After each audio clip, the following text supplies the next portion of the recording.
Okay, ఇంతకుముందు క్లాసులో మన సంఖ్యలో ఉన్నటువంటి రకాలు, వాటి యొక్క ధర్మాలు, అందులోనే ఒక అభ్యాసం తీసుకునే అభ్యాసంలో ఒక 5 ప్రశ్నలు చర్చించడం జరిగిందనమాట. ఇకపోతే ఈరోజు ఈ క్లాస్కి వచ్చేసరికి అదే టాపిక్ మీద అభ్యాసంలో మరికొన్ని సమస్యల్ని మనం క్షుణ్ణంగా విశదీకరించి చర్చించుకుందాం. అంటే దీనికి ఏదైనా మన షార్ట్ కట్ మెథడ్ ఉంటే ఆ షార్ట్ కట్ మెథడ్ కూడా నేను ఎక్స్ప్లెయిన్ చేస్తాను. అయితే ఇక్కడ నేను ఏం చేస్తున్నానంటే third class, fourth class mathematics రెండింటినీ కూడా కంబైన్గా తీసుకొని నేను చెప్తూ ఉన్నాను. అంటే ఇందులో ఉన్నటువంటి ప్రశ్నల్లో కొన్ని ఏమో 3వ తరగతిలో ఉన్నాయి, కొన్ని ఏమో 4వ తరగతిలో ఉన్నాయి. అంటే అట్లా ప్రత్యేకించి 3వ తరగతి 4వ తరగతి ఏమీ అనుకోవద్దు. ఎందుకంటే మన టాపిక్ మొత్తం కాబట్టి ఆ ఉన్నటువంటి థర్డ్ క్లాస్లో ఏ టాపిక్ అయితే ఉందో దానికి ఎక్స్ప్లెనేషన్ మనకు అంటే ఎక్స్టెన్షన్ వస్తుంది అనమాట 4th క్లాస్లో. అందుకోసం ఏంటంటే నేను రెండు కంబైన్గా తీసుకొని నేను మీకు ఎక్స్ప్లెయిన్ చేస్తున్నాను అనమాట. ప్రత్యేకించి ఇది 3వ తరగతి, ఇది 4వ తరగతి నేను చెప్పట్లేదు. ఓకేనా? మొత్తానికి ఏంటంటే మనకు టాపిక్ ఉంది కాబట్టి ఆ టాపిక్ తీసుకొని అందులో ఉన్నటువంటి ప్రశ్నల్ని మనం చర్చించుకుంటూ ఉన్నాం. ఇకపోతే ఈ మొదటి ప్రశ్నకు వచ్చేసరికి ఈ క్రింది వాళ్ళని సరి అయినది ఏది అని అడుగుతున్నాడు. సరి అయినది సరి అయినవి అనేది కాదు, సరి అయినది ఏది అంటే సరి అయినది అంటే ఏదైతే సత్యం అవుతుందో దాన్ని మాత్రమే మనము ఆన్సర్గా తీసుకుంటున్నాం. ఓకేనా? ఇకపోతే సాధనకు వచ్చేసరికి ఈ మొదటి ఆప్షన్ తీసుకుంటున్నాను నేను. 1 + 2 అన్నాడు అంటే 3 > 5 అంటున్నాడు. అంటే 3 అనేది 5 కంటే ఎక్కువ.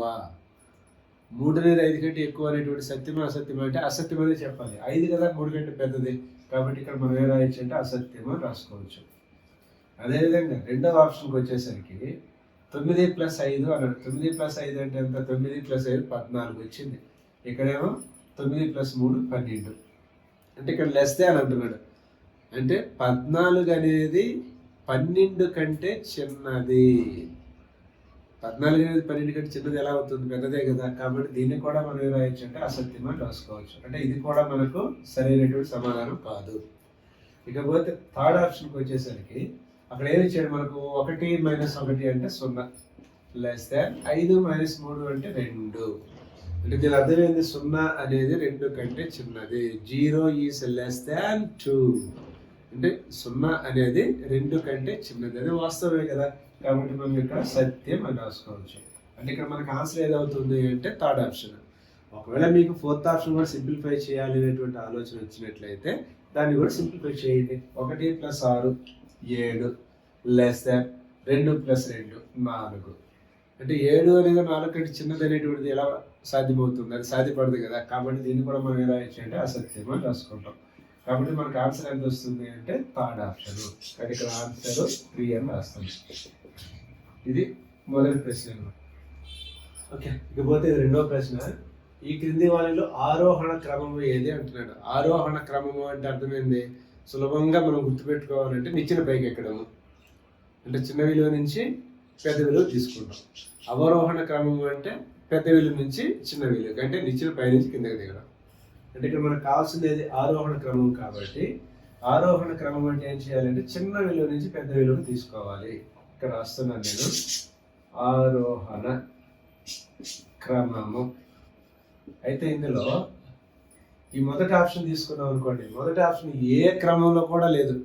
ఎందుకంటే 4 ఇచ్చాడు, 9, 5, 3, 2 అంటే 4కి 5 మధ్యలో పెద్ద అంకె 9 వచ్చింది. కాబట్టి దీనిని మనం తీసుకోవడానికి లేదు. అంటే అది ఆరోహణ క్రమము కాదు, అవరోహణ క్రమము కాదు. ఇకపోతే రెండవ ఆప్షన్కి వచ్చేసరికి ఇక్కడ చూడండి. 1, 2, 3, 4. 1, 2, 3, 4 అంటే చిన్న విలువ నుంచి పెద్ద విలువ పొందాయి. కాబట్టి ఇక్కడ నేను రాస్తున్నాను. చిన్న అంకె నుండి పెద్ద అంకెకు రాసే క్రమము అని చెప్తాం. అంటే ఇక్కడ నేను సంఖ్యను ఎందుకు రాయలేదంటే అన్నీ కూడా 9 కంటే తక్కువలోనే ఉన్నాయి. 0 నుంచి 9 మధ్యలోనే ఉన్నాయి. కాబట్టి అటన్నిటిని కూడా మనం అంకెలని చెప్పవచ్చు అనమాట. కాబట్టి చిన్న అంకె నుంచి పెద్ద అంకెకు ఉన్నటువంటిది ఒకే ఒక ఆప్షన్ ఇది. తర్వాత ఇక్కడ థర్డ్ ఆప్షన్కి వచ్చేసరికి మనకి ఏమవుతుందంటే థర్డ్ ఆప్షన్లో పెద్ద అంకె నుంచి చిన్న అంకెకు ఉంది. అంటే ఇది అవరోహణ క్రమం అవుతుంది.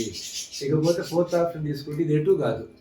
2 ఉంది, 4 ఉంది, మళ్ళీ మధ్యలో 1 వచ్చింది, మళ్ళీ 3, మళ్ళీ 5. కాబట్టి అది ఆరోహణ క్రమము కాదు, అవరోహణ క్రమము కాదు. కాబట్టి మనకు ఆన్సర్ ఏదవుతుంది అంటే 2 అవుతుంది. అర్థమైంది కదా, అంటే 2 కాబట్టి ఆన్సర్ ఇక్కడ మనం ఏం రాయొచ్చు అంటే 2 అని రాసుకోవచ్చు. కానీ సింపుల్గా మనం గుర్తుపెట్టుకోవాలంటే ఆరోహణ క్రమము అంటే చిన్న అంకె నుంచి లేదా చిన్న సంఖ్య నుంచి పెద్ద సంఖ్య లేదా పెద్ద అంకెకు రాసే క్రమము. చిన్న అంకె లేదా సంఖ్య నుంచి పెద్ద అంకె లేదా సంఖ్యకు రాసే క్రమాన్ని ఆరోహణ క్రమం అంటాము. అంటే పైకి ఎక్కడము అంటాం, నిచ్చిన పైకి ఎక్కడము. అవరోహణ క్రమము అంటే పెద్ద అంకె లేదా సంఖ్య నుంచి చిన్న అంకె లేదా సంఖ్యకు రాసేటువంటి క్రమము. అంటే నిచ్చిన పై నుంచి కిందకి దిగడము. ఓకేనా, కాబట్టి ఇక్కడ మనకు ఆన్సర్ వచ్చి 2. ఎందుకంటే ఇక్కడ చిన్న విలువ నుంచి పెద్ద విలువకు ఉంది కదా, కాబట్టి ఇదే మనకు కావాల్సినటువంటి ఆరోహణ క్రమం. ఓకే, ఇకపోతే 3వ ప్రశ్న. ముందు ప్రశ్నలో మనకి ఏమడిగాడు? ఆరోహణ క్రమము అడిగాడు. ఈ ప్రశ్నలో మనకి ఏమడుగుతున్నాడు అంటే అవరోహణ క్రమము. అవరోహణ క్రమం అంటే మనం ఏం చెప్పుకున్నాము? పైనుంచి కిందకి దిగడము. అంటే నిచ్చిన పై నుంచి కిందకి దిగడము. నిచ్చిన పై నుంచి కిందకి దిగడం అంటే పెద్ద విలువ నుంచి చిన్న విలువకు రాసేటువంటి క్రమము. మీకు కావాలి అంటే ఇక్కడ రాసుకోండి. సాధన అవరోహణ క్రమము అంటే మనం ఇక్కడ ఏం చేస్తాం? అన్ని అంకెలే కాబట్టి పెద్ద అంకె నుండి చిన్న అంకెకు రాసే క్రమము అని చెప్పుకోవచ్చు. అంటే ఇప్పుడు చూడండి, ఈ మొదటి ఆప్షన్ తీసుకుంటే 3 తర్వాత 2 4 అంటే ఇది ఏ క్రమంలోనూ లేదు. ఇకపోతే రెండవ ఆప్షన్ తీసుకుంటే విలువ ఉంది, చిన్న విలువ నుంచి పెద్ద విలువకు ఉంది కాబట్టి ఇది కూడా మనం తీసుకోవడానికి లేదు.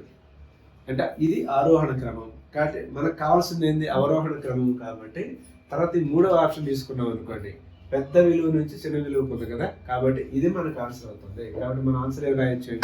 3 అని రాస్తాం. ఆప్షన్ 3 అనేది మనకు కావాల్సినటువంటి ఆన్సర్ అవుతుంది. ఓకే, ఇక ఇది 4వ ప్రశ్న. ఈ క్రింది వాళ్ళలో సరి అయినది ఏది అని అడిగాడు. అందులో ఏ విలువ, బి విలువ, సి విలువ ఇచ్చాడు. దానికి మళ్ళీ 4 ఆప్షన్లు ఇచ్చాడు ఆ విధిగానే. ఇకపోతే మొదట ఏ విలువకు వచ్చేసరికి మనకి అక్కడ ఎంత ఇచ్చినాడు? ఏ అనేది 8 గ్రేటర్ దాన్ 10 అన్నాడు. అంటే 8 అనేది 10 కంటే పెద్దదే అంటున్నాడు. ఎలా పాసిబిలిటీ అవుతుంది? అది సాధ్యపడదు కదా. కాబట్టి మనం ఇక్కడ ఏం రాస్తామంటే అసత్యం అని రాస్తాం. అంటే ఇది సరి అయినది కాదు. ఇకపోతే బి విషయానికి వచ్చేసరికి 128 అనేది 256 కంటే చిన్నది. 128 లెస్ దాన్ 256 అంటే ఇది సత్యం అవుతుంది, ఇది సరి అయినది. ఓకే, అండ్ థర్డ్ ఆప్షన్కి వచ్చేసరికి 10 అనేది 12 కంటే పెద్దది అన్నాడు. అంటే ఇది కూడా మనకు అసత్యమే అవుతుంది. కానీ ఇక్కడ వచ్చినటువంటి ఏబిసి మూడిట్లో కూడా ఏది సత్యమైంది అంటే బి మాత్రమే సత్యమైనది. కాబట్టి బి మాత్రమే ఎక్కడ ఉంది అంటే సెకండ్ ఆప్షన్లో ఉంది. కాబట్టి మనం ఆన్సర్ వచ్చి 2 అని రాసుకోవచ్చు. ఓకే, ఇక 5వ ప్రశ్నకి వచ్చేసరికి ఈ క్రింది వాళ్ళు సరికానిది ఏది అని అడిగాడు. అంటే ఏ ఉంది, బి ఉంది, సి ఉంది. ఆ 3 తీసుకొని మొదట ఏం చేయాలంటే సత్యమేది అసత్యమేది అని రాస్తాం. ఏదైతే సత్యం అవుతుందో అది దీనికి ఆన్సర్ అవుతుంది. ఎందుకంటే సరి అయినది కాదు కదా మనకు కావాల్సింది. సరి కానిది అంటే సత్యం అన్నటువంటిది సరి కానిది, అసత్యం అన్నటువంటిది సరి అయినది. కాబట్టి ఈ 3 ఏబిసిలలో ఏదైతే సత్యం అవుతుందో దానినే మనం ఆన్సర్గా పరిగణలోకి తీసుకుంటాము. ఇకపోతే ఏ విషయానికి వచ్చేసరికి ఏ విషయంలో ఏమి ఇచ్చాడు మనకు? 729 అనేది 629 కంటే పెద్దది అంటున్నాడు. వాస్తవంగా ఇది సత్యమే కదా. అదేవిధంగా మనం బి విషయానికి వస్తే బిలో ఏం చెప్పాడు? 239 అనేది 469 కంటే పెద్దది. అంటే ఇది అవకాశం లేదు, అంటే అసత్యము. అదేవిధంగా థర్డ్ ఆప్షన్కి వచ్చేసరికి 800 ఎక్కువ అంటే 900 అంటున్నాడు. 800 అనేది 800కే సమానం కావాలి, లేదా 900 అంటే 900కే సమానం కావాలి. 800 900 రెండు ఎలా సమానం అవుతాయి? రెండు సమానం కావు. కాబట్టి ఇది కూడా మనకి ఏమైందంటే అసత్యం అయింది. అంటే ఇప్పుడు ఈ మూడిట్లో కూడా సత్యం ఉన్నటువంటిది మొదటి ఆప్షన్ అనమాట. దీన్ని మాత్రమే మనము ఆన్సర్గా తీసుకుంటాము. ఎందుకంటే సరికానిది అన్నాడు. సరికానిది అంటే సత్యమైతే ఏది ఉందో దాన్ని తీసుకోవాలి, నెగటివ్గా కావాలన్నమాట మనకు. అంటే ఏ మాత్రమే అనే ఆప్షన్ ఎక్కడ ఉందో మనకి అంటే సెకండ్ ఆప్షన్. కాబట్టి దీనికి ఆన్సర్ ఏది అవుతుంది అంటే 2 అవుతుంది. ఆన్సర్ 2 అని రాస్తాం.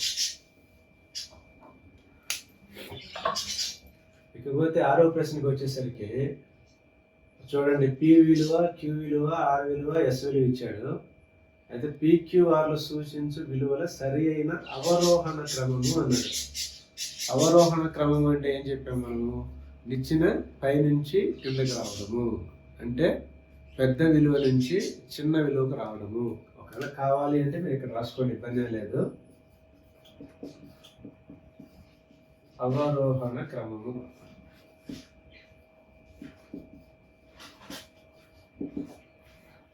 ఇక్కడ అన్నీ కూడా సంఖ్యలు కాబట్టి నేను పెద్ద సంఖ్య అని రాస్తాను. పెద్ద సంఖ్య నుండి క్రింది సంఖ్యకు రాసే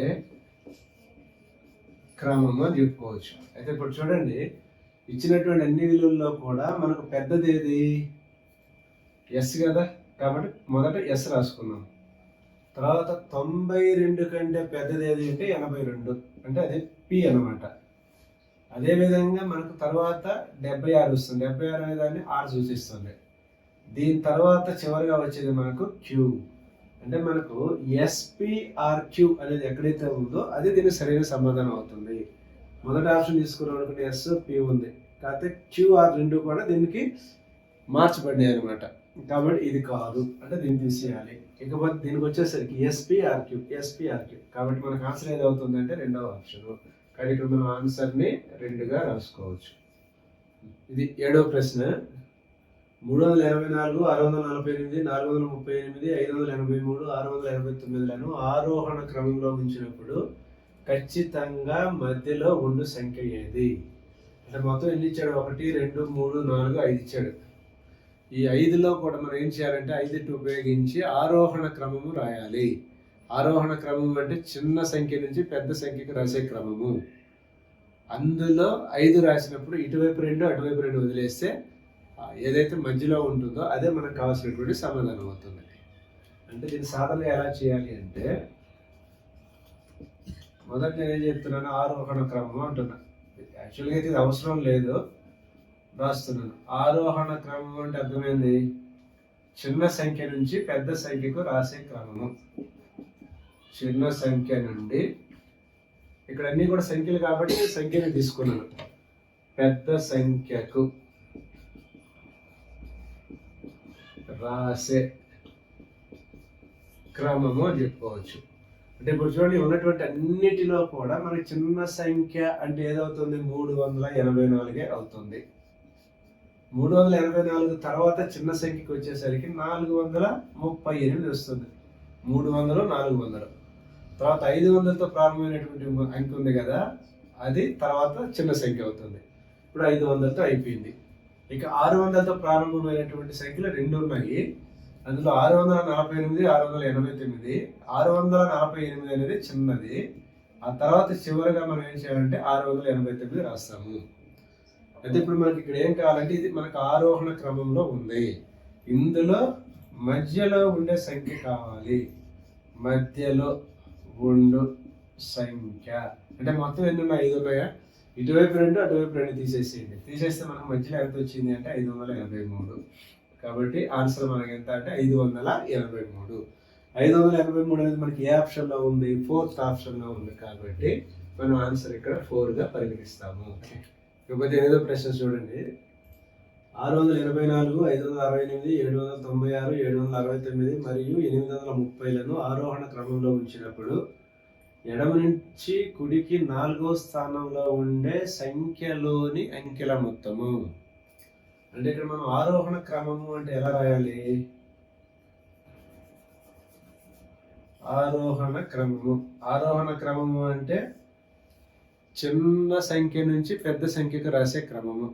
అంటే నేను ఇక్కడ ఏం చేస్తానంటే డైరెక్ట్గా తీసేసుకుంటున్నా, ఎందుకంటే మనకు చాలా బాగా తెలుసు కదా, ఆరోహణ క్రమము అంటే చిన్న సంఖ్య నుంచి పెద్ద సంఖ్యకు రాసే క్రమం అని చెప్పొచ్చు. అంటే ఇందులో మన చిన్న సంఖ్య అంటే ఏమున్నాయి చూడండి, 600, 500, 700, 700, 800. కరెక్టా? అయితే 500తో ఏదైతే ప్రారంభమైందో అది మనకు చిన్న సంఖ్య అవుతుంది. దీని తర్వాత 600తో ప్రారంభమైనటువంటి సంఖ్యలు ఎన్ని ఉన్నాయంటే ఒకటే ఉంది. కాబట్టి ఇక్కడ 684 రాయండి. అదేవిధంగా 700తో ప్రారంభమైనటువంటి 2 ఉన్నాయి. 796 769, అయితే 796తో పోలిస్తే 769 అనేది చిన్నదవుతుంది. దీని తర్వాత 796 రాయాలి, ఇక చివరిగా 830. అది ఇక్కడ ఏం ఇచ్చాడు, ఎడమ నుంచి కుడికి 4వ స్థానంలో ఉండే సంఖ్యలోని అంకెల మొత్తం ఎడమ నుంచి కుడికి 1 2 3 4 అంటే దీన్ని తీసుకోవాలి. ఈ సంఖ్యను తీసుకొని ఆ సంఖ్యలో ఉన్నటువంటి అంకెల మొత్తము రాయాలి. కాబట్టి నేను ఇక్కడ ఏం చేస్తున్నానంటే ఇక్కడ డైరెక్ట్గా అంకెల మొత్తము అని రాస్తాను. మళ్ళీ నేను రాయట్లేదు ఎడమ నుంచి కుడికి 4వ స్థానంలో ఉన్న సంఖ్యలోని అంకెల మొత్తం, అదంతా కూడా మన టైం వేస్ట్ అనమాట. ఇప్పుడు అంకెలు అంటే ఏమేమి ఉన్నాయి, ఇక్కడ 7 ఉంది, 9 ఉంది, 6 ఉంది. ఇకపోతే 9 6 15, 15 7 అంటే ఎంత వస్తుంది అంటే మనకి 22 వస్తుంది. అంటే ఇక్కడ 22 అనేది ఎక్కడ ఉంది అంటే సెకండ్ ఆప్షన్, కాబట్టి మనం ఆన్సర్ వచ్చి 2 అని రాసుకోవచ్చు.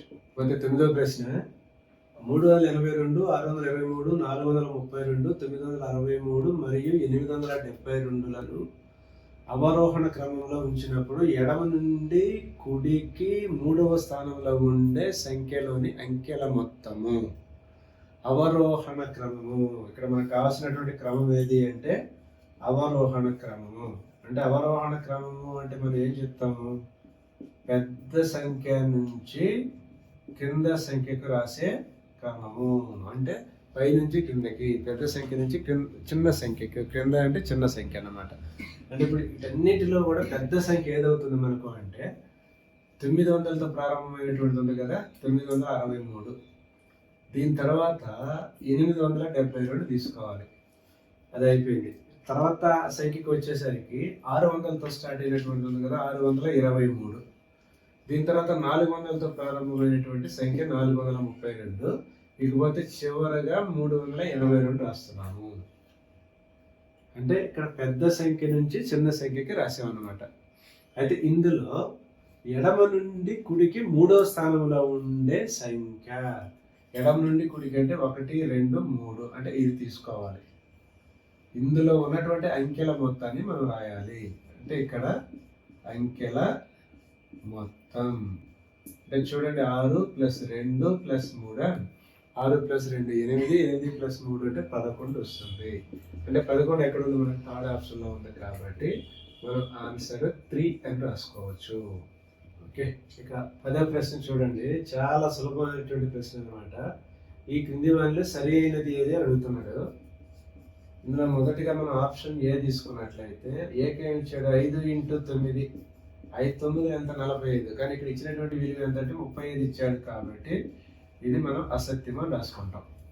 అదేవిధంగా బి విషయానికి వచ్చినట్లయితే 4 × 8 = 32, అంటే ఇది ఏమవుతుందంటే సత్యం అవుతుంది.